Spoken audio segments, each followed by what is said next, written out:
Oh, well, welcome to episode 115 of the Jimmy Canz Show. Classic Supercard retrospective time yet again. Clash of the Champions 14, Dixie Dynamite. Let's talk about it. All right.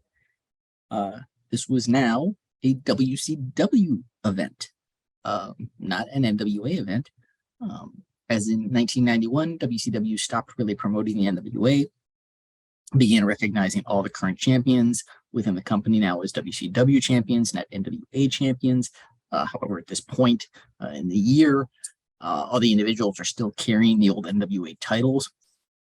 They have commissioned new championships, not yet received, but it's in the process here.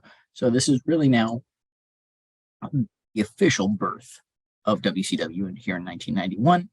That was held on January 30th of 91 in Gainesville, Georgia at the Georgia Mountain Center. Attendance around 2,200 people, basically a sellout for this rather small venue. The event, obviously, as a Clash, was broadcast live on TBS, the Superstation. 10 matches on this card. Action was called by the recently returned to WCW American Dream Dusty Rhodes and good old JR himself, Jim Ross. So let us get into the matches. Opening the show was a tag team of the United States champion, the Total Package, Lex Luger, and former world champion Sting, taking on the WCW World Tag Team Champions, Hacksaw Butch Reed, Ron Simmons, Team Doom. Doom managed by Theodore Long, but no Theodore Long with them tonight. As I stated just a few moments ago, former world champion Sting. Sting had lost the world title to Flair at a house show in New Jersey back on January 11th of that year. So Flair is now the champion again. All in all, this match, very solid 50-50 booking or throughout it. That is until Dan Spivey attacks Luger. So Spivey would be challenging Luger for the U.S. title at the upcoming pay-per-view, Wrestle War. So, they were trying to further that feud. Very odd situation, I'll be honest with you. I don't think it made a whole lot of sense. Randy Anderson, the official, totally ignoring the attack on the outside, goes on forever. I mean, I know in wrestling a lot of times the officials, don't notice the outside interference, but this was just really bad. I mean, it went on so long. It was, the referee wasn't really quote unquote distracted. The referee wasn't knocked out. It was just basically ignoring all, the attack on the outside. And it looked bad. Sting and Luger do end up getting the win by DQ. I mean, this was a perfect way for them to get the win by DQ, but instead, they get the win by DQ using the NWA/WCW rule of the over the top rope DQ. As Sting charges, gets dumped over the top rope on the charge around the 10.5-minute mark, giving the baby faces the win, but letting Doom retain the titles. So, I mean, if you wanted to do a DQ finish, why not just have the DQ happen because of Spivey attacking Luger? Just was kind of weird. Next up, Z-Man defends the WCW television title against beautiful Bobby Eaton. Z-Man having just recently captured the title in late December from Anderson. About 7 minutes in this one. Odd. Actually seeing Bobby Eaton in singles action. Been, a tag team competitor for so long and, seen as a tag team specialist. But it was actually really over with this Georgia crowd. A lot of, Bobby chants. And a very sloppy, sketchy kind of finish in this one. with Z-Man retaining a backslide. Looked like checked out. Pretty obvious he kicked out. Yet 3 counts still happened. Don't know if just the official and the combatants weren't on the same page. They're supposed to go longer. It only went about 7 minutes. Maybe they were planning on it going a little longer than that, and the official didn't know that. Thought this was supposed to be the finish and counted the 3. Eaton kicked out. So I don't know. I don't know if it was that or if it was a plan to help start to get Eaton over as a legitimate singles competitor. Not sure, but just kind of weird. The tag match.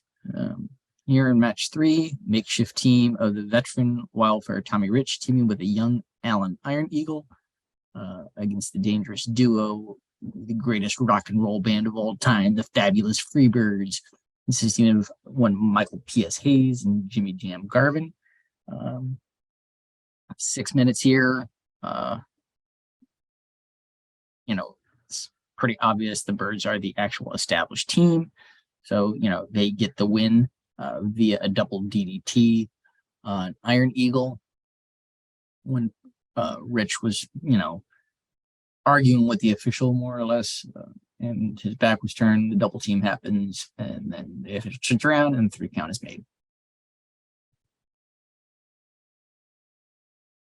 A squash enhancement match next, as Horseman member Big Gold Sid Vicious destroys Jumpin' Joey Maggs in a little over a minute with the power bomb. I think if you've been watching the channel at all and listening to my retrospectives, I hate having these types of matches on cards like this. I mean, this is supposed to be a pseudo, or pay-per-view quality type of card, and we have enhancement matches on it. Never understood why they do anything like that, but I digress. Not much to talk about here. Alexandra York Foundation, represented by its newest member, the computerized man of the 1990s, Terry Taylor, taking on Ricky Morton, who is also now flying solo, much like Bobby Eaton. This is the longest match of the night so far. 2 very sound technicians here, going about 12 minutes. What was a really well-worked match had a really a finish. Again, I know I'm kind of sounding like a broken record here on this one with the way I'm describing the ends of some of these matches, but like Morton goes for a drop kick. Taylor, drops to avoid it, and Morton kind of catches his, comes down legs on the ropes, which makes him come down on his back, and then Taylor rolls him up for a win. Just odd. It didn't look like that bad of a bump to, result in a 3 count. Kind of see what they were going for, but it just didn't hit. So your winner, the computerized man of the 90s, Terry Taylor. 2 journeyman enhancement match type, 2 journeyman enhancement man match against each other. Ranger Ross taking on El Cubano. El Cubano is actually a Cuban assassin and a mask. Why is this match on the card? Don't know. As I said in my Royal Rumble retrospective, the Gulf War is going on at this point in time. This was a chance for WCW to have, USA chance. So 3 minutes, Ranger Ross wins, not worth talking about. Another tag match. This one, Renegade Warriors, Chris and Mark Youngblood taking on Horseman members Barry Windham and the Enforcer AA Arn Anderson. Not too shocking that the Horsemen weather the early flurry from the young duo of the Renegade Warriors. Take them to school a little later in the match, getting the win and the Warriors look strong early, but obviously the wily veterans prevail. Flying Brian Pillman taking on one half of the State Patrol and Sergeant Butterly Parker. A little over 3 minutes. Again, not a big shock. Established, singles competitor in Pillman goes over Parker. And this one, a cross body top rope dive. Dangerously still doing his misogynistic gimmick, taking on Missy Hyatt in an arm wrestling match next. Why did Paulie have knee pads on when he came out for an arm wrestling contest? I don't know. But anyway, Hyatt ends up getting the win in this one when Paul is, let's just say, mesmerized by Missy's ass, so to speak. Pretty funny segment, pretty quick. Not much to talk about, but not much to complain about either. I mean, it was just a fun segment. And the main event of the evening is our last match to discuss here. One half of the WCW United States Tag Team Champions, Scott Steiner, accompanied by his brother Rick, challenging the Nature Boy Ric Flair for the WCW World Heavyweight Championship. 24 minutes plus here. It's a Flair match, no big surprise there. It's the longest match of the night, and it goes to a time limit draw. Showed signs of what he could be in the singles ranks, but I just think they've gone to the well one too many times with Flair going to a draw with a young up-and-comer. To be honest with you, they did it with Luger early in his career. They go to the draw. They did it with Sting, the very first Clash, and now they're doing it with Steiner. Not to mention the fact that, this doesn't really go anywhere. But, is what it is. So time limit draw, Flair is still your champion. All right. But not all of the matches delivered in the ring. But story development on this show was just really bad. So before I really go into the actual rating, let me explain a little more evaluation process. I guess I should have done this when I started doing these. Why I rate things the way I rate them. Wrestling is as much a show as any other television show. So that being said, in my opinion, story matters in wrestling. It's not just the quality of the ring work. So, one, tag match to start, pretty pointless and illogical. Spivey attack being ignored didn't make a lot of sense. On the card, would Eaton then deserve a title opportunity? Had a weird finish. In the next two matches either. Orton Taylor match, solid ring work throughout. The kind of pseudo botched finish did nothing to further any potential story that they could have tried to develop there. I could go on and on. With basically nothing on this card did anything to further any stories. Closest thing was the Spivey attack, I guess, to try and get some more fuel to, more heat on the matchup coming up between him and Luger. But other than that, this was just kind of a pointless card. Other than the fact that, Scott Steiner is going to be in that War Games match the coming month that also involves the Horsemen. The point of this, his title opportunity there. I don't know if they see singles potential in Scott, but if they did, aside from some injuries separating, the Steiners on occasion, they kept the duo together until 1998.